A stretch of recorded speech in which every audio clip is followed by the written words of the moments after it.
ton Fils unique pour mourir à la croix pour nous. Seigneur, nous voulons te confier ce live. Nous avons besoin de toi, soif de toi. Dirige toutes choses par ton Saint-Esprit au nom de Jésus. Amen. Amen. Amen. Alors, comment vous sentez-vous ce soir? Très en forme, je suis contente. Parce qu'il y a des vraies questions, maman. J'ai une amie qui fête ses 50 ans. Ah, ok. C'est bon, j'attends que tu les poses. Comment elle s'appelle votre Maman amie? Joujou Kitenge. Joujou Kitenge, c'est la femme du pasteur Kitenge. Elle a totalisé 50 ans aujourd'hui. Je lui souhaite encore bon anniversaire et plein de bonnes choses au nom de Jésus. Maman Joujou, si vous nous captez, joyeux anniversaire à vous et que Dieu vous garde.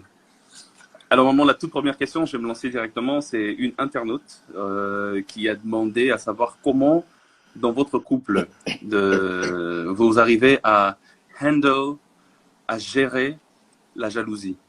En tant que femme de pasteur, femme de serviteur, parfois il y a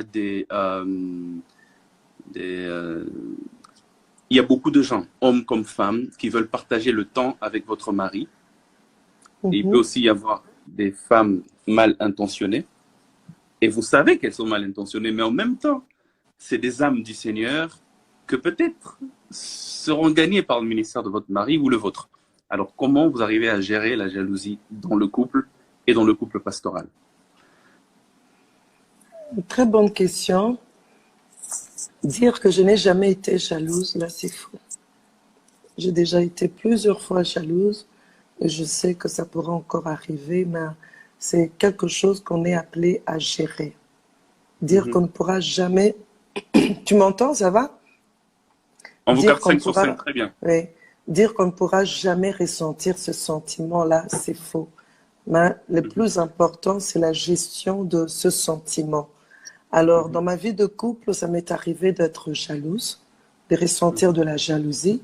Et dès que je sens cela, au début, par manque de maturité, je voulais m'exprimer, montrer ce que je ressentais.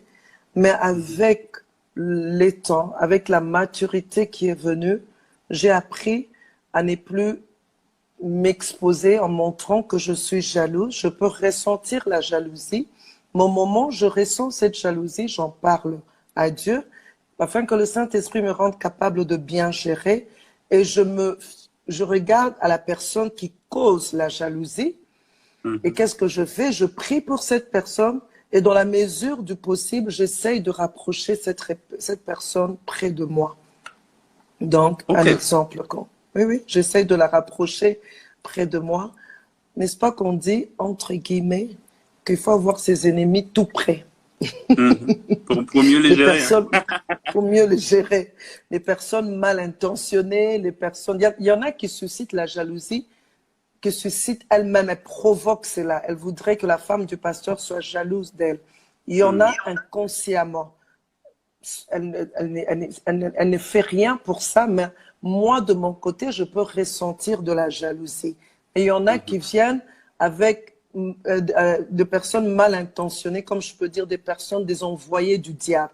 Il y en a qui suscitent cela, pas parce qu'elle veut nécessairement me faire du mal, mais elle veut juste faire un peu de chichi, prouver que l'homme de Dieu est d'abord pour elle, pas d'abord pour moi. Bon, c'est juste de l'enfantillage ou encore des caprices.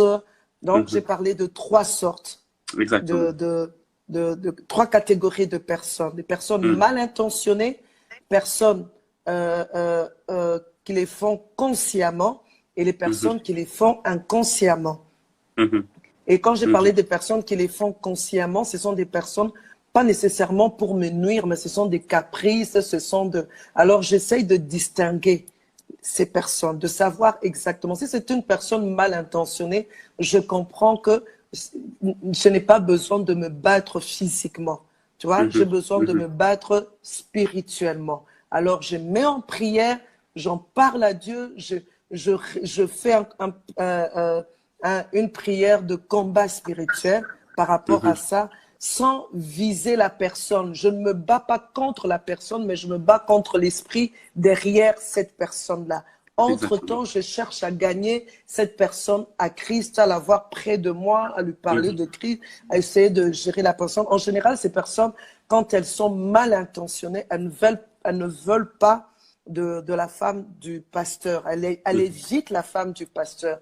Mais moi, je prie aussi, je dis, Seigneur, fais-moi trouver grâce et faveur à ses yeux. Je m'intéresse à elle malgré les mauvaises attitudes, les mauvaises paroles. Je fais cet effort-là de continuer à aimer, tout en sachant que la personne est mal intentionnée. Alors, la personne qui agit consciemment par caprice, ou juste pour provoquer la femme du pasteur énervée, mais sans arrière-pensée, pas avec le but nécessairement de chercher à me nuire. Et ce genre de personnes, je comprends, peut-être c'est un problème d'affection. Elle voudra avoir l'apôtre Roland Dallot pour elle-même. Alors, j'essaye de l'approcher aussi, de lui témoigner de l'amour, de lui montrer qu'au fait, la femme du pasteur n'est pas ce qu'elle croit. Je peux la laisser être la proche de nous sans la mettre mal à l'aise. Mais est-ce que vous en parlez à votre mari? Ou est-ce que vous lui dites, faites attention à telle sœur, je ne veux plus la voir, ou bien vous gérez tout à votre côté, de votre côté avec Dieu? Je préfère finir avec les catégories, puis je réponds à ta question. D'accord. Alors, la première, j'ai parlé mal intentionné. La deuxième catégorie, la personne consciente. Et la troisième catégorie, la personne inconsciente.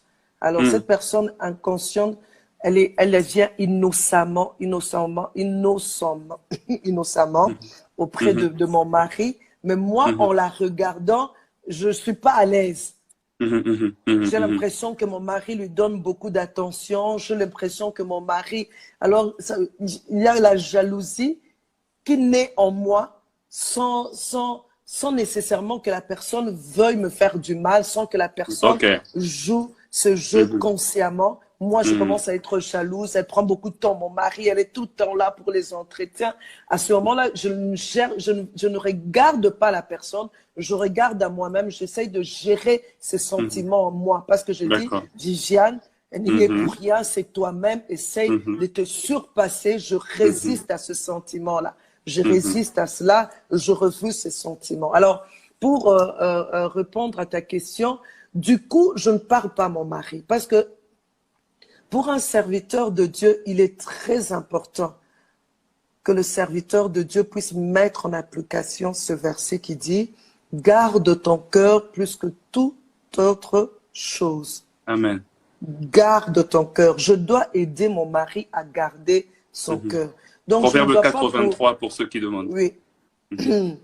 Alors, je ne veux pas le déstabiliser ou l'amener à avoir des pensées qu'il n'avait pas quand je viens lui parler des jalousies.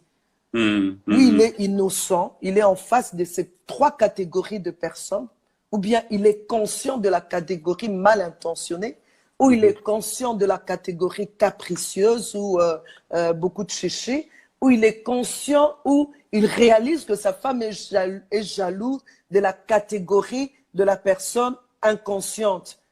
Il est en train de se battre avec. Moi, je viens encore renforcer en disant, chérie, j'ai l'impression que cette fille-là t'aime. Peut-être qu'il ne la regardait même pas. Soit peut-être qu'il est conscient, soit qu'il n'est pas conscient. Il ne la regardait pas. Alors moi, maintenant, j'éveille des choses en lui. Je lui dis, voilà, je lui dis, chérie, regarde, j'ai l'impression que cette fille, elle a des arrière-pensées. À ce moment-là, il commence à regarder les attitudes de la fille. En voulant regarder aux attitudes de la fille, moi, je lui donne maintenant l'occasion de bien la regarder physiquement. Je lui donne l'occasion de bien s'intéresser à la fille au-delà de son chrétien, au-delà du besoin de la fille. Donc, je lui donne cette occasion. Alors, je ne veux pas donner cette occasion. Alors, je préfère être sage. Je commence d'abord par me battre toute seule jusqu'à ce que l'esprit me convainc, par exemple, que la personne, elle est mal intentionnée. Je n'irai pas en disant à Roland, voilà, je suis jalouse de cette fille. Je dis, Roland, cette fille, spirituellement, je la sens pas très bien. Moi, j'évite de parler de jalousie. Je dis, moi, je la sens pas très bien. Je peux me tromper, mais je ne la sens pas très bien. Mais dans les coulisses, dans mes moments de prière, j'en parle au créateur de Roland. Parce que la meilleure personne qui peut toucher son cœur, lui révéler des choses, c'est son créateur. Alors, j'en parle au créateur. Je dis, Seigneur, je viens d'en parler à Roland, mais tu es celui qui peut le convaincre. Tu es celui qui peut faire tomber les écailles de ses yeux. Tu es celui qui peut ouvrir son entendement. Parce que je peux parler pendant 40 ans, il peut ne pas m'écouter. Mais au moins, le Dieu Tout-Puissant, s'il lui parle, il va entendre. Amen. Alors, c'est comme ça. Tout de suite, là, je ne m'en parle pas. Surtout pour les caprices et tout ça, non, je gère toute seule. J'ai appris à gérer. Merci, maman. En tout cas, il y a tout un panel de questions, toute une ribambelle. Je n'ai pas pu même tout collectionner. Pour ceux qui nous suivent, si vous avez des questions au même moment qu'on est en train de parler, déposez-les dans la boîte à questions. Et si c'est tout autre que ce qu'on a déjà enregistré, nous allons aussi les poser le temps le permettant.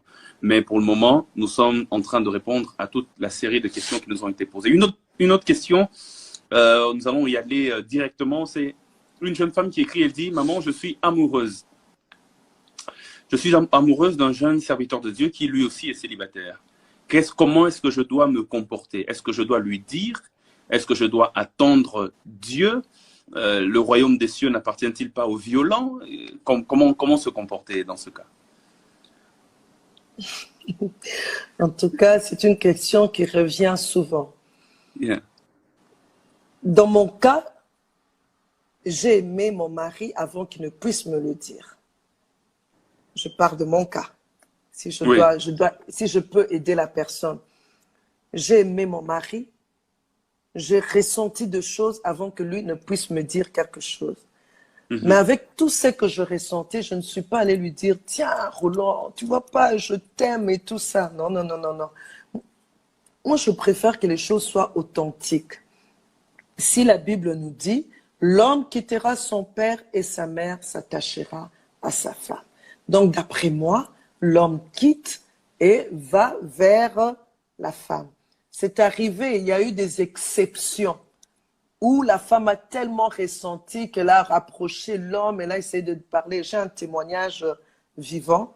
La femme a osé dire à l'homme, écoute, moi je suis amoureuse de toi, je t'aime et tout ça. Et l'homme, en amont, je peux dire comme ça, je peux parler comme ça. Et l'homme, déjà de son côté, Dieu l'avait parlé. Quand ils ont témoigné, l'homme a eu à dire qu'il il ressentait des choses, mais il avait un problème de timidité, il n'arrivait pas à parler. Et quand la femme lui a parlé, il a reconnu qu'il était amoureux de cette femme-là et qu'il aimait la femme. Et ça n'a pas été un problème pour lui, ça n'a pas fait un problème que la femme lui ait parlé avant. Et aujourd'hui, ils sont heureux, ils vivent ensemble. Gloire à Dieu, c'était dans la volonté de Dieu. Donc, normalement, la logique, c'est que Dieu a dit, c'est que l'homme quittera et s'attachera. Il quitte et il vient vers la femme. Il fait sa demande. Moi, je peux ressentir. Moi, je ressentais. Moi, j'ai eu même à rêver. Dieu m'a parlé au travers d'un rêve. Mais j'ai attendu jusqu'à ce que lui, il est venu vers moi. Il a fait ma demande. Évidemment, entre-temps, en tant que jeune fille, je me faisais belle. Mais je ne passais pas mon temps à commencer à vouloir l'attirer vers moi. Non, non, non, non. Moi, j'ai beaucoup de fierté en tant que chrétienne. En tout cas, je ne suis pas n'importe qui. Dieu m'a choisi. Dieu a un plan merveilleux pour moi. Je ne quémande pas l'amour. Je ne veux pas des miettes, qu'on puisse avoir pitié de moi. Je ne veux pas supplier. Je préfère que les choses se passent de manière honorable, que je me sente honorée, que je me sente valorisée. Alors, j'ai gardé ça pour moi. J'ai prié jusqu'à ce que lui, il est venu vers moi. Et je lui ai avoué que moi, j'avais déjà des sentiments. Alors, à cette sœur, c'est à elle de prier et de se laisser guider par le Saint-Esprit. Qu'est-ce que Dieu veut exactement? Est-ce qu'elle est dans le cas de ce couple qui a eu un témoignage vivant, qui n'est pas pour moi un cas général? Un cas général, je ne dirais pas que voilà, c'est le cas, c'est ce qui se passe généralement. C'était une exception. Si elle pense qu'elle fait partie des exceptions, alors qu'elle ose, mais qu'elle soit sûre que Dieu est dans cette histoire et que c'est vraiment l'esprit qui la pousse à faire ça. Si elle fait ça avec la chair, elle sera déçue, elle va se cogner la tête contre un mur. Hein. Et ça fait très mal. Faudrait-il pour elle qu'elle se rassure que l'homme en question a aussi un peu de sentiment pour elle? Sinon, non, c'est difficile de se rassurer avant aussi. Donc, c'est un risque à prendre. C'est vraiment un risque. Ok. Ça me pousse à une autre question. Que dites-vous aux frères qui, en tout cas, on observe la sœur avec qui tu traînes beaucoup, on se rend compte que tu as des sentiments pour la fille. On se rend compte que vous vous aimez, vous deux. Même peut-être les mamans de l'église disent « Ah, vous deux là, on vous voit bizarre. Vous là, est-ce qu'il n'y a rien qui se passe entre vous là? Non, il n'y a rien, c'est juste des amis. » Mais qui font traîner l'enfant d'autrui, peut-être qui espère. Est-ce que ce n'est pas une mauvaise attitude aussi de la part des frères? Faudrait-il, en tant que mère, que diriez-vous à ce genre de frères? Soyez direct, allez-y si vous voulez la chose, réveillez-vous de votre sommeil, ou alors laissez l'enfant d'autrui, ou définissez bien vos relations. C'est comment qu'il faut gérer ça, du côté des frères? Ok, je dirais aux frères d'être sages. Et puis d'oser. J'ai comme l'impression qu'il y a beaucoup de frères qui n'arrivent pas à oser. Oser, il faut parler. Si tu as vraiment des sentiments pour la sœur et que tu laisses traîner la chose, tu es tout le temps avec elle, bon, en fait, ta question, elle est un peu ambiguë, l'autre. J'aimerais vraiment revenir, que tu éclaires la question. D'accord. Okay. Ce frère a vraiment des sentiments pour la fille, mais il ne crache toujours pas le morceau. Ok. Non, où le frère ne ressent rien pour la fille, mais il allume la fille. Ok. Le frère, en tout cas, fait passer du temps à la fille. Parce que parfois, la fille, elle est déjà partie. On peut voir, elle est amoureuse. Le frère, lui, est-ce qu'il a des sentiments? On ne sait pas. Est-ce qu'il n'a pas de sentiments? On ne sait pas non plus. Mais son comportement fait rêver la sœur d'autrui. Que dire à ce genre de frère? Ambigu, il est un peu ambigu, on ne sait pas. Oui, un frère ambigu, déjà là, vraiment, je ne suis pas très d'accord. Je ne suis pas très d'accord. Les frères devraient apprendre à bien se comporter, vraiment à être responsables. Quand on pense mariage, on doit être responsable. Bon, supposons que ce frère, il n'est pas encore responsable et qu'il veut s'amuser avec les filles, il veut vraiment, il est très ambigu. Moi, je refuserais d'épouser ce genre d'homme. Moi, la fille, aux côtés de ce genre de garçon, je préfère me rétracter. Je me retracte et je l'aide à sortir de ça. Et aux frères, je dirais, les frères qui jouent ces jeux-là, mais c'est simple, l'autre. En tout cas, c'est très mauvais ce qu'il est en train de faire. Parce que je ne pense pas que quelqu'un peut se dire, je ne sais pas si je l'aime, je l'aime ou je ne l'aime pas. Non. On le sait. Tu l'aimes ou tu l'aimes, on sait. Alors, quand tu sais que tu l'aimes, alors ne fais pas traîner la fille d'autrui, ne t'amuse pas avec les sentiments de la fille d'autrui, parce que tu vas payer ça très cher. Tu lui causeras peut-être du tort, puisque peut-être qu'à la fin, tu vas changer, tu vas aller chez une autre fille, tu lui causeras du tort, mais le Dieu Tout-Puissant, le Dieu de cette fille-là, va s'occuper de toi. Oui, moi j'aime, il est le rémunérateur. Il est le rémunérateur, il est celui qui rémunère. Et il nous rémunère selon nos agissements, selon que nous faisons. Il est le rémunérateur de ceux qui les cherchent. Oui, quand on cherche Dieu, Dieu rémunère. Mais il rémunère aussi ceux qui n'obéissent pas, ceux qui agissent contrairement à la parole. Alors, on récolte ce qu'on sème. Oui, Dieu va s'occuper de toi. Dieu va s'occuper. Ça ne sert à rien de s'amuser avec les sentiments d'une personne. Frère, tu aimes, alors lance-toi. Tu n'aimes pas, rétracte-toi et que vos relations soient claires. Tout à fait. Ma sœur, je ne suis qu'un ami, parce que c'est vrai, il y a chacun a sa nature. Il y a des garçons qui sont, malgré eux, très attrayants, voilà. Facilement, les filles les approchent, il est gentil. Il est gentil, mais sa gentillesse pour une fille, c'est comme de la drague. pas nécessairement comme de la drague, mais comme de l'attention particulière. Voilà. Comme vraiment de la tension particulière où la fille, elle est emballée, il est très attentionné, la fille se pose des questions, il est vraiment, il est comme ça avec toutes les filles. Là, le jeune garçon, il faut avoir un comportement, le comportement qu'il faut. Être vraiment, le comportement qu'il faut avec le sexe opposé. Avec le sexe opposé, on ne peut pas se comporter n'importe comment. Pas des attouchements inutiles. Donc, tu veux toujours la toucher par la main, tu veux toujours la toucher sur l'épaule, tu veux toujours beaucoup de sourires. Non, ça ne va pas. Parce que nous, les femmes, nous sommes attirées par toutes ces choses-là. Tout à fait. Ok. Quand il n'y a pas d'intention particulière, ne soyons pas ambigus, allons directement droit au but, ou alors retirons-nous carrément. Alors, et aussi quand c'est une amitié, prière de dire c'est juste une amitié, rien d'autre, ma sœur. Ok, ok. Alors, maman, aujourd'hui vous aurez dans 2 jours d'ailleurs, joyeux anniversaire d'avance. Dans Merci, 2 jours, l'autre. tu auras Merci. Je peux dire l'âge? 51 ans, oui, bien sûr. Okay. Ça ne me dérange pas.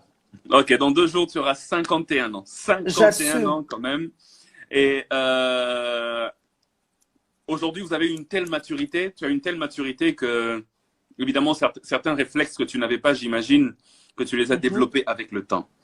Quelqu'un a posé une question que j'ai trouvée très profonde. Oui, Qu'est-ce que maman Viviane Dallot d'aujourd'hui aurait dit à maman Viviane Dallot d'il y a, je crois, 20 ans, 25 ou 30 ans, en tout cas, celle qui était amoureuse du pasteur Dallot, celle qui voulait se marier au pasteur Dallot juste avant le mariage, si jamais aujourd'hui vous deviez rentrer dans le temps et donner des conseils à cette Viviane-là, que lui auriez-vous dit? Très, très bonne question. Très profonde. Oui, très, très profonde. Et on a déjà posé cette question à mon mari. Je regarderai la Viviane d'il y a quelques années et je lui dirai beaucoup de consécration, plus de consécration est vraiment très, très importante pour mieux se découvrir. Il ne faut pas perdre le temps. Il ne faut vraiment pas perdre le temps. Le temps est très précieux. Il ne faut pas perdre le temps. Je dirais encore à cette Viviane, saisis toutes les opportunités. Ne néglige aucune opportunité. Chaque opportunité a sa valeur et chaque opportunité a son importance et chaque opportunité a sa place. Je regarderai encore cette Viviane, je lui dirai aussi, ne néglige pas ta santé. Ne néglige pas. Veille sur ta santé.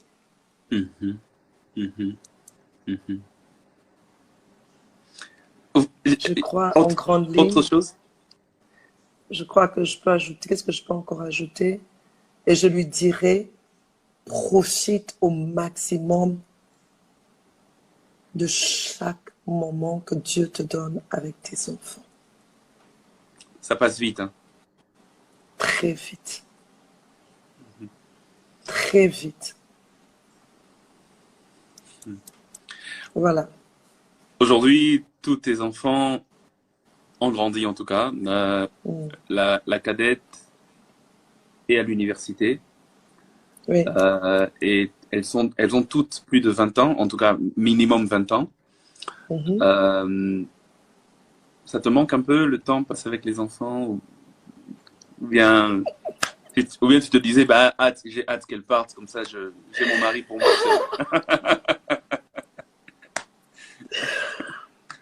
Pour moi, ça s'est passé différemment parce que mes 3 premières filles, elles étaient en avance pratiquement de la première de 2 ans, la deuxième presque de 3 ans. Donc, elle est partie à l'université. Elle avait à peine 17 ans. Non, oui, à peine 17 ans. Et donc, la troisième, elle est partie à l'université à 17 ans aussi. 17 ans. Elle a eu 17 ans au mois de juin. Et en août, elle est partie pour l'université. La première aussi, elle a eu 17 ans au mois de juillet. Elle est partie pour l'université. Non, la deuxième est partie à l'âge de 16 ans parce qu'elle a eu ses 17 ans au mois de décembre. Donc, elles sont parties très tôt à l'université. Alors, le fait qu'elles soient parties, j'avais l'impression que c'était fini. Est-ce qu'elles rentreront encore un jour à la maison? Et il fallait s'occuper d'elles au loin. Et chaque fois que Dieu le permettait, je le rejoignais là-bas pour des vacances, pour être avec elle, passer du temps vraiment avec elle. En tout cas, Dieu m'a fait cette grâce. Chaque fois, c'était le cas. Alors, quand elles ont terminé l'université, donc les 3 premières à l'âge de 21 ans, elles ont terminé l'université. Chacune les 2 premières sont rentrées à Kinshasa. Je dis, ah Seigneur, merci. Tu me donnes encore une occasion de passer du temps avec elles. Mais maintenant, c'était plus les petites filles qui étaient parties, c'était maintenant des adultes. Et les choses étaient différentes. Et vraiment, les choses étaient différentes. Elles venaient de terminer l'université, personnes matures, mais elles étaient vraiment matures et elles chacune vaquait à ses occupations, chacune cherchait à entrer dans la vie professionnelle. Donc, ce n'étaient plus les mêmes petites filles qui étaient parties. Alors, le temps passé avec elles avait réduit et ça commençait à me manquer. Je disais, Seigneur, waouh, donc je ne pourrais plus jamais être avec mes filles comme je l'étais avant qu'elles puissent partir. La troisième, ça s'est passé différemment. Elle est juste rentrée pour des vacances et elle est repartie pour son master. Et là, elle nous a signifié, après avoir prié, selon que l'Esprit l'a dirigée, elle ne pense pas rentrer du coup ici au Congo. Donc, ça signifie que c'est parti, quoi. Et la dernière, pour ses vacances ici, elle nous a dit, selon son planning, elle a réfléchi, elle a prié. Elle pense qu'elle va bosser elle va travailler pendant les vacances, les grandes vacances. Donc, ça signifie, ça ne sera plus jamais la même chose et je reconnais l'autre. Ça m'a beaucoup manqué. J'avais envie qu'elle redevienne ces petites filles avec qui je riais, avec qui je courais, derrière qui je courais, les petites filles que j'habillais, je choisissais les habits. Donc, vraiment que je gérais comme je voulais un peu parce que c'est moi qui m'investissais en elles. Donc, voilà. Donc, ça me manque. C'est pourquoi je comprends votre dernier conseil. Je commençais à en souffrir et puis le Saint-Esprit m'a aidé. J'ai compris que Viviane, dans la vie, il y a des étapes. Alors, c'est une nouvelle étape de ta vie. Tout ce que tu as à faire, c'est d'accepter la nouvelle étape. Et j'ai accepté la nouvelle étape. C'est pourquoi je dis à l'ancienne Viviane, profite au maximum. Ah ouais. Nous autres qui n'avons pas encore d'enfants, et en tout cas c'est un conseil qui ne tombe pas dans les oreilles des sourds. Il faut profiter au maximum parce que le temps passe tellement vite. Tellement vite, j'arrive pas à croire que ça fait 10 ans que je t'ai rencontré. 10 ans quand même. Oui. Et quand je vois la première fois qu'on s'est vu aujourd'hui, on dirait un clin d'œil, on dirait que voilà, c'est passé tellement vite. Alors maman, quelqu'un a demandé, est-ce que si je suis fiancé à mon homme avant de se marier avec lui, ou bien vice-versa, je suis fiancé à ma fiancée, avant de me marier avec elle, suis-je obligé de lui raconter tout mon passé dans les détails? Et la personne qui a posé la question a ajouté en disant, il y a des choses, peut-être si je raconte, la personne ne voudra plus jamais de moi. Est-ce que je dois tout raconter ou bien juste les grandes lignes, voilà, et passer, quoi? Avant de me marier, quand j'étais encore à la jeunesse, aux réunions de jeunesse, on nous avait conseillé que quand tu deviens fiancé, il faut tout raconter. Mais ça dépend aussi des cas.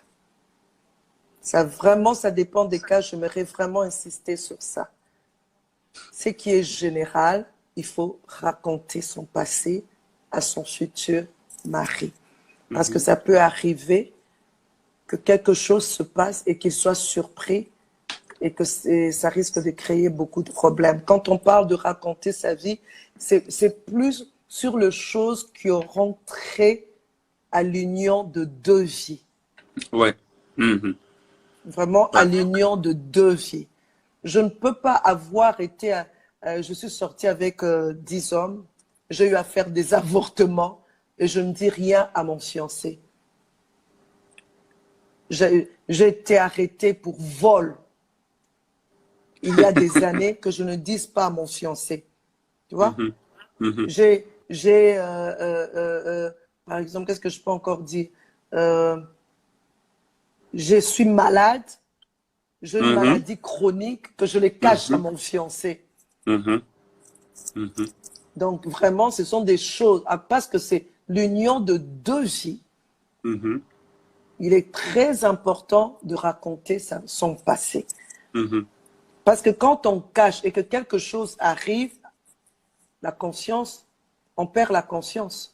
Tout à fait. Le mari, oui, va perdre confiance en toi parce que tu lui as caché, c'était important, quelque chose d'important. Tu sais que cette vérité allait jouer un grand rôle dans cette union, ou que cette vérité allait nous préserver de telle ou telle autre chose, ou que cette vérité pouvait nous nuire. Si que je ne sois pas au courant, cette vérité va nous nuire. Par exemple, que je suis sortie avec, par exemple, avec mon oncle. Ça a été un sujet de scandale. Il y a eu inceste. Ça a été sujet de scandale dans la famille. Ça a été connu. Parce que il faut reconnaître qu'il y a des secrets de cœur, des jardins secrets dans la vie de chaque personne.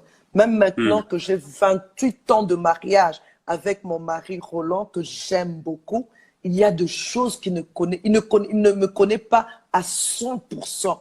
Il ne me connaît pas à 100%. Il y a des choses que je ne lui dis pas. Dans quel sens? Je donne un exemple pratique. Par exemple, là, je me dis non, je veux faire une surprise à sa maman. Je préfère ne pas lui en parler. Je veux tout organiser. C'est un secret. Il n'est pas au courant. Tu vois, c'est pas un secret qui peut s'il apprend ça, ça va nuire à notre relation. Ok, d'accord. C'est pas nuisible. Oui, c'est pas nuisible. Alors, quand c'est nuisible, il faut absolument le dire. Il y a eu ce scandale en famille. Alors, tu veux te marier à un homme. Comment tu peux lui cacher ça alors que tu n'es pas la seule personne à détenir le secret? Tu n'es pas la seule personne. Il y a plus que toi. Exactement. Il y a plus que toi. Et un membre de la famille, pour te nuire un jour, pour nuire à votre couple, pourra se permettre un jour de venir dire, voilà, oh, cette femme-là, qu'est-ce que tu la loues beaucoup, tu racontes beaucoup de choses sur elle. Tu n'as pas appris qu'elle est sortie avec l'oncle tel. Tu vois ce que ça va faire à ton mari? Or, si j'en avais déjà parlé, je lui ai dit clairement les choses, parce qu'il faut prendre le risque. Ou il m'aime, ou il ne m'aime pas. Ou c'est la volonté de Dieu, ou ce n'est pas la volonté de Dieu. Mon assurance, ce n'est pas en cet homme. Mon assurance, c'est en Dieu. Je sais que je suis dans la volonté de Dieu. Ben, je lui dis, quand je me suis fiancée à mon mari, je lui ai dit, ah tiens Roland, tu sais moi, voilà comment j'ai grandi, voilà les garçons qui m'ont fait la cour, voilà comment ça s'est passé. Je lui ai raconté de manière à ce qu'aujourd'hui, même quand il se tient devant ces hommes-là, parce qu'il peut le rencontrer, il a déjà rencontré. Moi, par exemple, il a déjà rencontré.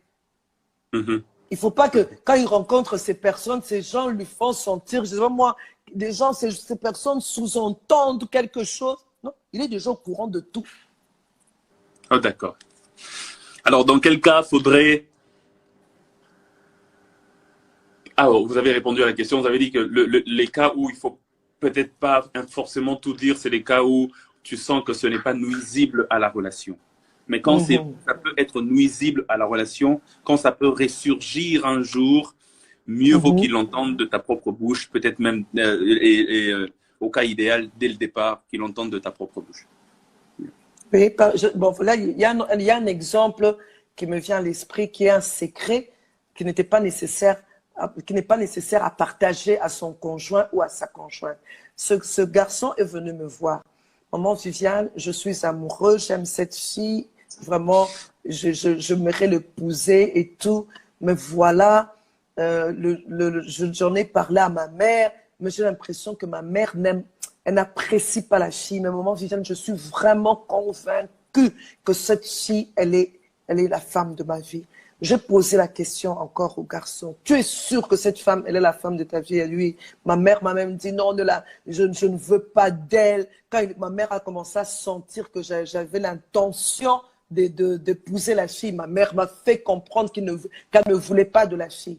Alors, à ce moment-là, est-ce que le garçon doit aller dire à sa future femme, tiens, voilà, tu sais, moi, je voudrais bien t'épouser, mais ma mère ne veut pas de toi. Non, ce n'est pas sage, ce n'est pas le moment, puisque ils en sont encore au niveau de la première étape, s'aimer. Il n'y a pas encore eu présentation officielle, tu vois. Alors, c'est ça que je lui ai conseillé. Je lui ai dit, ce n'est pas nécessaire d'en parler à la fille. Nous allons, toi et moi, nous allons prier. Si Dieu est dans cette histoire, il finira par incliner le cœur de ta maman. Et si vraiment elle n'est pas dans elle ne veut toujours pas, alors ta maman peut-être elle est mal intentionnée. Nous allons prier. Elle pourra même sortir de sa bouche, alors épouse-la, mais je ne suis pas dans cette histoire. Mais toi, convaincu que tu es dans cette histoire, tu peux épouser la fille. Que Dieu est là. Donc, vous pouvez poser vos questions. Il y a la boîte à questions là. Excusez maman, vous pouvez poser vos questions. Il y a la boîte à questions qui est juste là. Pour ceux qui demandent, droppez vos questions rapidement. On pose, on passe, on pose, on passe. Il y a la boîte à questions que je vais ouvrir et les questions seront même balancées ici sur l'écran. Maman pourra lire, on pourra tous lire au même moment. Bah oui, là, la sagesse veut que le frère ne dise pas forcément, sinon il risque de créer de problèmes entre la belle-mère et sa belle-fille. Oui, parce que la belle-fille risque, il peut se précipiter, aller dire à la fille ce qui s'est passé entre la conversation, comment s'est passée la conversation entre lui et sa maman. Et la fille, elle aura très mal, elle ne va pas montrer au garçon, mais prochainement, quand le garçon reviendra pour dire, tu sais que ma maman, en fait, ces jours-là, elle s'est repentie, elle a dit vraiment qu'elle t'apprécie. La fille va commencer à dire, tu vois, elle risque de garder une dent contre la belle-mère. À cause de qui? À cause de garçon qui a eu à manquer de sagesse. Tout à fait. Donc, tout n'est pas à dire. Même maintenant, mon Roland Dallot et Viviane Dallot, tout n'est pas à dire. Nous disons tout, mais tout, T-O-U-T, n'est pas à dire. D'accord. Ok, bien compris, maman. Nous allons vite passer. D'accord, je vais prendre une question en live maintenant parmi les gens qui nous suivent. Alors, est-ce que... D'accord. Voilà. Maman, la question, elle est là. Est-ce que vous pouvez lire? Vous arrivez à la voir? Oui, je vois. Est-il mauvais d'épouser une femme plus âgée que l'homme? En tout cas, j'ai lu la Bible de Genèse à Apocalypse. La Bible n'interdit pas ça.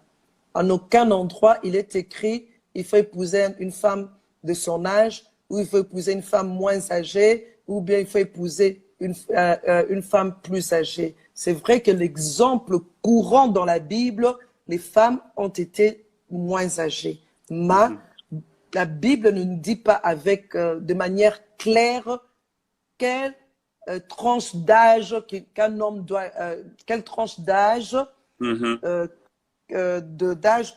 femme qu'un homme doit épouser. Voilà. Donc, pour répondre à cette question, le tout, que ça soit la volonté de Dieu. Parce que nous avons des couples qui sont mariés, la femme est plus âgée et ils sont heureux, ils vivent très bien. Donc, ils sont des exemples, des modèles. Voilà, je préfère ne pas citer de nom. Mais maman, n'y a-t-il pas de limite raisonnable quand même? Imaginez que l'homme ait 20 ans, la femme 54 ans. Oui, là, je suis d'accord qu'il faut qu'il y ait quand même des limites. Parce que si un homme a plus de 20 ans que toi, c'est à tes risques et périls. Aujourd'hui, si tu as 30 ans et que lui, il a 50 ans, donc, quand toi, tu auras 50 ans, lui, il en aura 70. 70. Donc, l'écart, et oui, 70 ans, 70 ans, tu vois l'écart d'âge. À ce moment-là, Ouais. il n'aura plus la vigueur, la vigueur de la jeunesse. Et toi, à ce moment-là, tu voudras d'un homme qui te donne beaucoup d'attention, qui te chérit. Lui, il n'a plus cette vigueur-là, il commence à être fatigué. Tu risques d'aller chercher ailleurs. Donc, il doit quand même y avoir une limite dans l'âge, quoi. Ok. Dans cette différence d'âge. Il doit y avoir une limite. Moi, je me dis, plus de 10 ans. J'ai vu de couples avec plus de 10 ans. Mais moi, je ne prendrai pas ça comme exemple. D'accord. Ok. Alors, maman, une autre question. La dot est un mariage. Est-ce qu'après la dot, ce mariage peut être consommé en tant que chrétien? Pasteur Laude. Pourquoi tu as pris cette question? Mais les gens posent plusieurs questions. Donc, on va un peu du coq à l'âne, mais on veut vraiment plus au maximum de la sagesse de maman. Puisque la personne a dit chrétien. Donc, ça Oui. signifie cette personne se conforme à Christ, n'est-ce pas? Alors, si cette personne se conforme à Christ, donc pour qu'il y ait consommation, il faut la bénédiction de Christ. Donc, automatiquement, il peut y avoir d'autres, mais il faudra attendre la bénédiction nuptiale des autorités spirituelles pour consommer. Clair, très clair. Je prends une autre question encore qui nous est posée ici par un internaute. Cette fois-ci, je vais prendre un garçon. Ok, d'un frère. Maylord. À quel moment un homme est-il prêt à se mettre ou à aller vers une femme? Quels sont les prérequis qu'un homme doit avoir avant de vouloir se mettre dans une relation amoureuse, si j'ai bien compris la question? J'aime bien ce passage de la Bible qui dit dans Cantique de Cantique, si je ne me trompe pas, ne réveille pas l'amour avant qui le temps. dort. Oui, ne réveille pas l'amour qui dort. Donc, ne le réveille pas. Tu peux ressentir, mais ne réveille pas l'amour parce qu'il y a un temps. Il faut une maturité. Je peux ressentir. L'amour, un garçon de 10 ans, un garçon de 15 ans, un garçon de 20 ans, un garçon même de 4 ans peut ressentir de l'amour. Mais ce n'est pas parce qu'on ressent de l'amour que ça signifie que c'est le moment de se marier. On est prêt pour le mariage quand on devient mature et quand on a tout ce qu'il faut. D'abord, je dois aimer en âme, corps et esprit. Je dois aimer cet homme spirituellement, je dois me sentir connecté à cette personne. Nous devons être tous enfants de Dieu, craignant Dieu. Physiquement, je dois me sentir attiré par cette femme ou bien par cet homme. Et corps, âme, esprit. Et selon l'âme, je dois me sentir moralement, quand je regarde sa manière d'être, de se comporter, je dois sentir que je peux m'identifier en cette personne, que j'aime le comportement de cette personne. Alors, et moi, l'homme de son côté doit être prêt, préparé, parce que prendre une femme en charge, ce n'est pas de la blague. Prendre une femme en charge, c'est s'occuper de cette femme-là en tout. Parce que l'homme est le pasteur de la famille. Donc, c'est prendre soin d'elle spirituellement, physiquement, moralement. Donc, il faut être mature. Il faut être mûr, adulte. Vraiment être... Le mariage, ce n'est pas pour les enfants. Du côté de la fille aussi, elle doit être mature. Elle doit arriver à maturité. Il y a des filles de 18 ans qui sont déjà matures, qui ont été bien coachées, bien préparées. Et elle peut assumer, assurer ce rôle-là.